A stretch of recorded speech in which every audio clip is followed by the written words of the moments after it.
plein de choses à côté, dans les derniers postes que j'ai eus. Oui, j'aime mon entreprise. J'ai déjà eu l'expérience de travailler pour plusieurs entreprises. Ce que j'aime énormément, c'est le rapport humain qu'il y a dans une entreprise. Quand il y a une bonne ambiance, on se respecte les uns les autres, tout ça, voilà. C'est ce côté-là, quoi. Aujourd'hui, j'aimerais bien que les sociétés ne sont plus créées pour créer un profit, ne soient pas créées dans le but uniquement de faire un profit.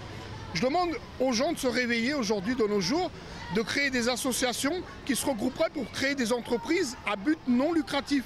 C'est-à-dire que tous les profits iraient aux employés, il y aurait des bonnes conditions de travail, ce serait la meilleure publicité en fin de compte, quoi. Il y aurait des bons salaires, etc. Je pense qu'aujourd'hui on peut s'organiser pour faire ça. Je suis rentrée comme stagiaire dans une boîte et je suis restée 14 ans dans cette boîte. Et j'ai évolué dans la boîte et je mettais un point d'honneur à me dire que tous les matins je me levais en me disant je suis contente d'aller travailler. Jamais je me suis dit il faut que j'aille travailler. J'étais heureuse, c'était une boîte américaine. On se sentait en famille quelque part et on n'était pas stressés, on travaillait beaucoup mais dans la sérénité et en fait on travaillait beaucoup mieux. Moi j'ai remarqué que dans les derniers postes que j'ai eus, l'ambiance était totalement différente dans les entreprises par rapport à il y a 10 ans, 15 ans.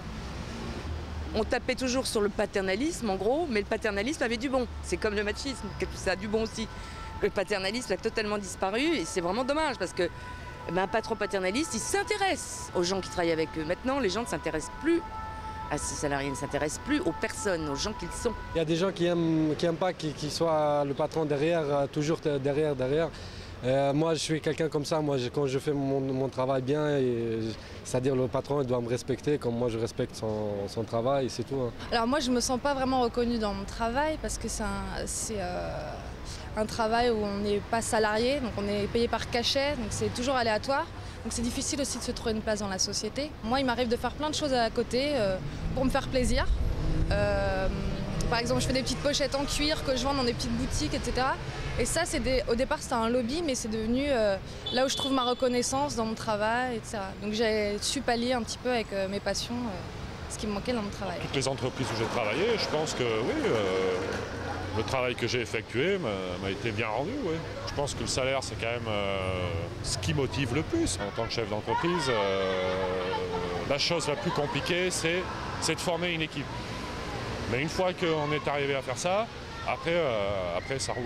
Si on a une très bonne ambiance mais qu'on n'a pas un salaire qui permet de vivre ou quoi, moi j'ai un appart à payer. Si je suis pas bien payé, même si je suis dans une bonne entreprise, il faut que je trouve un truc me payer, c'est sûr. Les vrais enjeux, ils sont effectivement des enjeux de reconnaissance, à la fois salariale, mais aussi tous les types de reconnaissance, de respect du travail, de reconnaissance des gens avec qui on travaille. Et ça, c'est pas la communication qui va résoudre les problèmes. C'est vraiment une façon de déplacer les problèmes.